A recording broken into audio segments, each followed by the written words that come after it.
भाई क्या हो गया? नहीं जीती, ये टीम नहीं जीती. Liverpool 2, Real Madrid 5. Nobody in this world would believe that Real Madrid were 2-0 down at one point in this game and they won 5-2.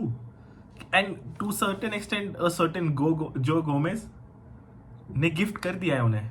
Gift कर दिया है गेम भाई. 3 mistake in a football match leading to 3 goals is unparalleled. You can't defend it. He can't defend for sure. And आप इस चीज को defend भी नहीं कर सकते. लिवरपूल फैंस नहीं. You can't. भाई टैक्टिकल अप्रोच में देखते हैं इस गेम में क्या हुआ. Nothing major. To be honest कुछ ज्यादा टैक्टिक्स थे नहीं गेम में. It was very simple straightforward. Everything was pretty much expected. Liverpool overload करेगी एक फ्लैंक पे. Beat the left, beat the right and Real Madrid will set up deep. Same हुआ. The first goal explains this very clearly. Liverpool were trying to overload the right flank, जहाँ पे Henderson, Trent and Salah were overlapping and overloading. Henderson was switching to a right winger role. Salah was allowed to cut inside, and Trent was high up the pitch in the half space just to draw out a extra man from the midfield. This was essentially Liverpool's majority game plan and the tactic. I think कुछ ज़्यादा difference नहीं था. Gakpo at times in the attack was coming in between the lines. That is something also which was noticeable in the game plan. But apart from these two, I don't think there were major tactics from Liverpool. It was the same intensity press, same cross, same target man, Gakpo and Nunes. कुछ out of the box कुछ tactical नहीं था यहाँ पे approach. एक बहुत simple traditional Liverpool और जो कह सकते हैं एक्सपेक्टेड लिवरपूल टैक्टिक था. Nothing different, nothing against to deal with. हाँ, although sometimes Salah, Gakpo and even Nunez were dropping in between the lines and collecting a lot of balls, but nothing major because that keeps happening when you're transitioning. That's bound to happen. Gakpo specifically asked to do this. Salah, Nunes eventually अपने time पे जब rotation करे थे तब हो रहा था. कुछ मेजर नहीं. लिवरपूल के अटैक में था. Real Madrid were defending in a 4-5-1 or at times 4-4-2 and Vinicius की प्रेस बीट करना बहुत ईजी. तो प्रॉब्लम थी कि जब स्टार्टिंग में जो 4-4-2 प्रेस कर रहे थे, Vinicius used to press to the center back and पीछे बहुत स्पेस थी. Either Henderson could receive the ball and then lay it off to Trent, or Trent in general would be free enough to receive the ball. अगर ऐसा जब फर्बिनियो drop कर रहा था तो एक long ball option to Gakpo was also available. So press beat करना बहुत इजी हो रहा था लिवरपूल के लिए at least in the first 20-25 minutes. Real Madrid change this and created even a lower block with a 4-5-1 and बोला भाई Vinicius तू प्रेस मत कर, कट पासिंग लेन कट कर ट्रेंड का because that is more essential at this point. तो defending wise real Madrid were not that great in the first 20-25 minutes, but बाद में यस उन्होंने इंप्रूव किया. उन्होंने देखा कि ठीक है this not working out and they change the tactics. So this was essentially when Liverpool were attacking. Bhai Saab, Real Madrid, very good game plan in terms of allowing them to have pseudo position. When I say pseudo position, if you look at कि वो तुम लोगों को लग रहा हो stats wise कि Liverpool का ज़्यादा position नहीं, काफ़ी even था, almost 50-50 था. But having that sense of control जो Liverpool को दिया Real Madrid ने, which was insane because मेरे हिसाब से जब Real Madrid लो ब्लॉक या मिड ब्लॉक में जब सेटल थी उसके बीच में, they were allowing Liverpool to have the ball more and push more men. So Liverpool have this habit जहाँ वो ज़्यादा एक्स्ट्रा मैन पुश कर देती है. ट्रेंट हाफ स्पेस में बॉल लूज कर रहा है, रॉबर्टसन काफ़ी हाई अप द पिच है, Firmino high up the pitch है. And once you get the ball in that area, Camavinga and Modric were insane yesterday. भाई 3v1 सिचुएशंस में ball निकाल रहा है, मॉड्रिच बाहर डिस्ट्रीब्यूट कर रहा है, Camavinga was controlling that line very good and बहुत ईजी था for Real Madrid to allow Liverpool to have a sense of control and then exactly it worked out well. So the free flow counter attack which they want and they usually try to score goals, this was the perfect approach to this game. Modric ball win कर रहा है, Camavinga ball win कर रहा है, quick distribution, quick layout and उन्होंने target किया, उन्होंने Vinicius को बॉल दिया, उन्होंने वो लेफ्ट राइट फ्लैंक लिवरपूल का टारगेट किया जो गोमेज एंड ट्रेंट वाला and it worked out well. I think majority attack was this only. ऐसे कुछ इनसेन बिल्डअप नहीं था रियल मैड्रिड की तरफ से और नेसेसरी भी नहीं था. I think this approach was decent and fine and this was expected. So nothing unexpected from Real Madrid in terms of attack as well. Liverpool defensively कुछ ज़्यादा खास नहीं. सेम उनके वल्नरेबिलिटीज बहुत क्लियरली दिखे. रियल मैड्रिड ने उनके right flank को ओवरलोड किया. There was Alba pushing up, there was Vinicius there and there was even Benzema dropping in that, creating a 3v2 almost every time because साला track back नहीं कर पा रहा था जल्दी. तो उस कारण से हो रही थी 3v2 बन रही थी वहाँ पे एंड बहुत बार देखा. First goal is a clear example when Real Madrid were rotating the ball to the right.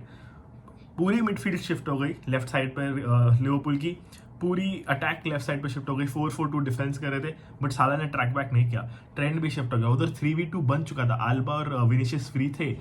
एक switch, it was a 3v2 on that side. Modric made a dummy run, took Gomez out. Vinicius had a chance, he shot, he made a very good finish, कोई unparalleled finish, great, but again 3v2 create किया उस side पे, उस flank पे, and that led to a goal.